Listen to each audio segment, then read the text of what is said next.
What's going on YouTube? This is Jabber Tech, and today we're taking a look at the brand new $350 Google Pixel 4a. This is a budget-friendly device. This is the device that we're going to do a first look and first impressions on, but if I had to sum up my initial thoughts after using it for a couple hours, it would go something like this. I think it's time that I rethink my flagship strategy.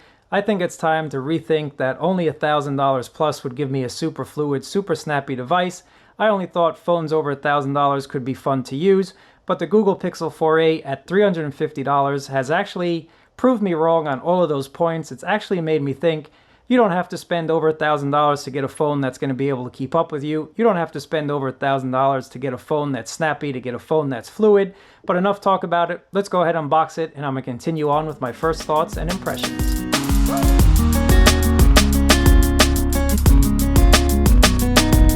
As we go ahead and unbox it, this is a $349 Pixel device. You're getting the same great camera that was in the Pixel 4, and right off the bat, guys, I'm really digging the look of this phone.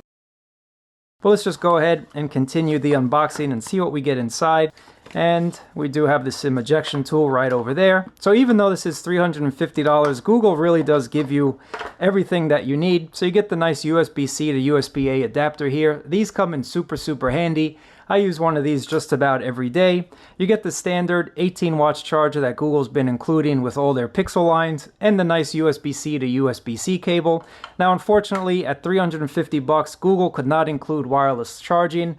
It is what it is. I think the phone at $350 is an absolute steal. I think they did an awesome job with the design. It really looks nice. The bezels are small, and the fingerprint reader on the back is something that I really missed, and this is something that I prefer over the in-screen fingerprint readers. And right off the bat, guys, I can tell you I do like the build quality of this phone. It feels super solid. It is a polycarbonate build. I'm actually okay with the non-glass sandwich. It just means it's going to be a little bit more durable. So for those people that don't like rocking cases, if you like rocking your phone raw dog, you can go ahead and do so. The polycarbonate is really a great choice in my opinion.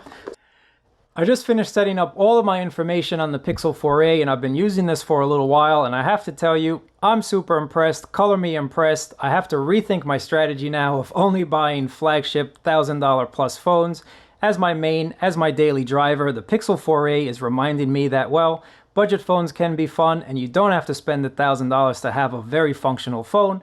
Let's talk about build quality, because this is where I think Google has really hit it out of the park. They did a really awesome job with their build quality. It's something that even if you try and bend, while I'll leave the actual durability test to Zach over at Jerry Rig, I think it's a very sturdy device. I think it's a very well-built device. It is a polycarbonate build, so it is a plastic back, which again, I actually don't mind. I'm kind of over the glass-on-glass sandwich that we have to be very careful with. I think this might actually take a beating. I also like the fact that Google has included a rear-mounted fingerprint scanner. This one is super fast and super accurate as well.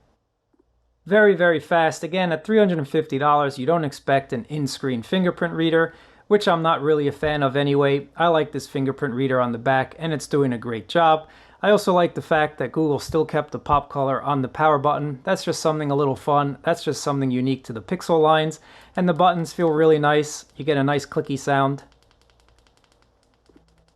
when you press the button, so you get a nice feedback with those. They're not chintzy, they don't feel like they're going to fall off. And the overall design, the overall look of the 4a is very modern. Finally, it's a very modern looking Pixel phone. But there are a couple notes, there's a couple things I want to mention, and let's get some things out of the way. At $350, you don't expect Google to throw all of the bells and whistles that we'd expect from a high-end device.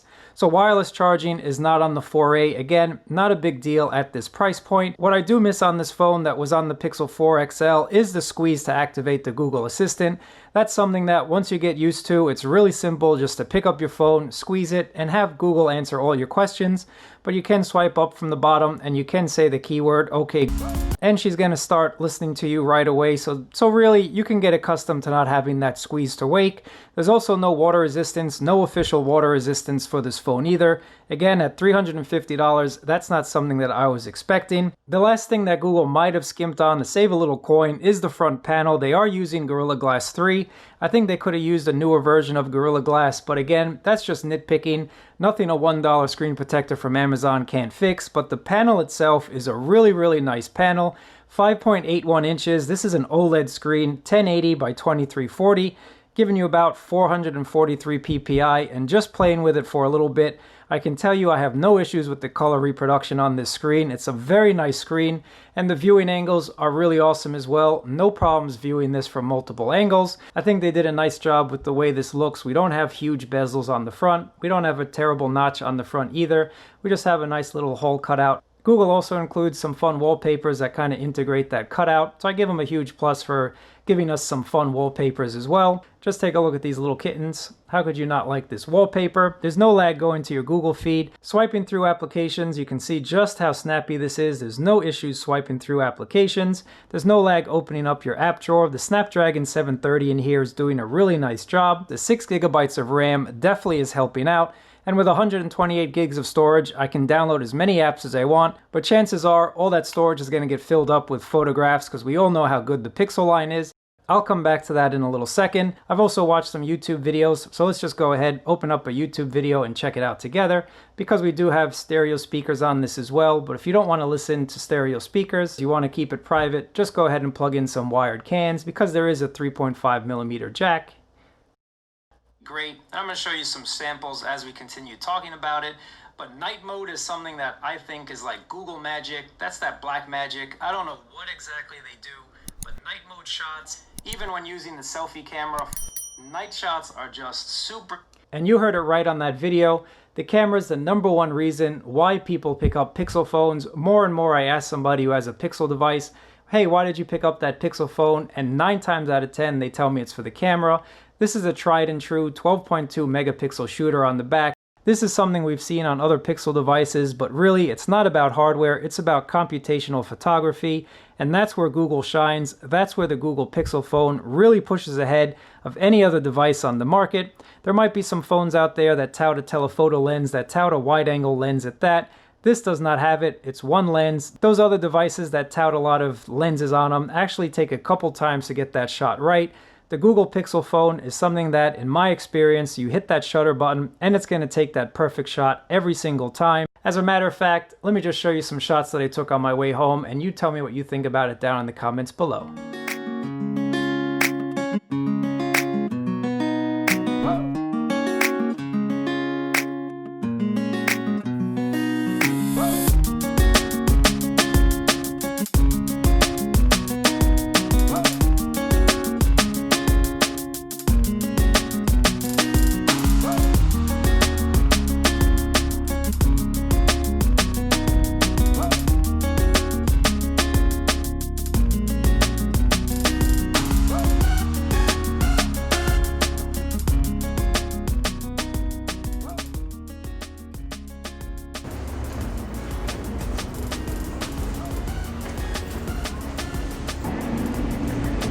Google's always been a champion with stills, but not so much when it came to video quality. Well, I'm happy to say, I think Google is stepping up the video game. This is the front selfie cam, and I think it actually looks pretty good. But let me know what you think about it down in the comments below. Let's get back to the review.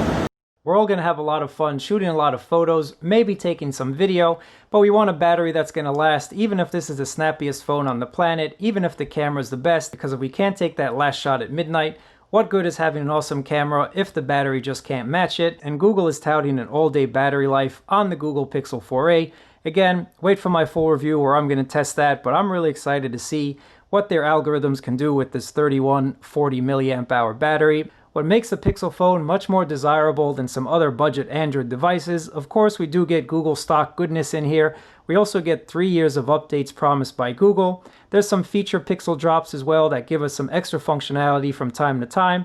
It's just like receiving a nice gift from the stock. It just comes by, drops off some things, and keeps it moving. That's basically my unboxing and first impressions, which is an absolute win, a definite wow. I can't believe a budget phone can do this type of attitude.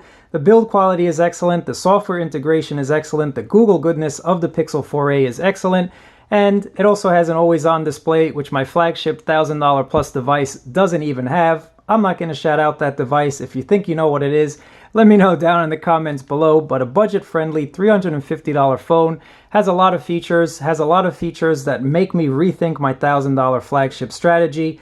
I didn't know a budget phone could be this snappy and this good and this fun to use. But that's basically it for right now. If you want to see my full review, make sure to subscribe and hit that thumbs up button. That'll be coming in the next couple of weeks. I'm going to use this as my daily driver, put it through every single test, and let you know how it goes. If you have any questions as well in the meantime, let me know down in the comments below. If you have anything that you wanted me to cover specifically in my full review, let me know down there as well, and I'll try and include it. The camera is where it's at, and having that Google Great camera on the back definitely helps push this phone ahead of its competition in the budget price range. I really appreciate you watching. Thumbs up, subscribe, and I'll catch you guys next time.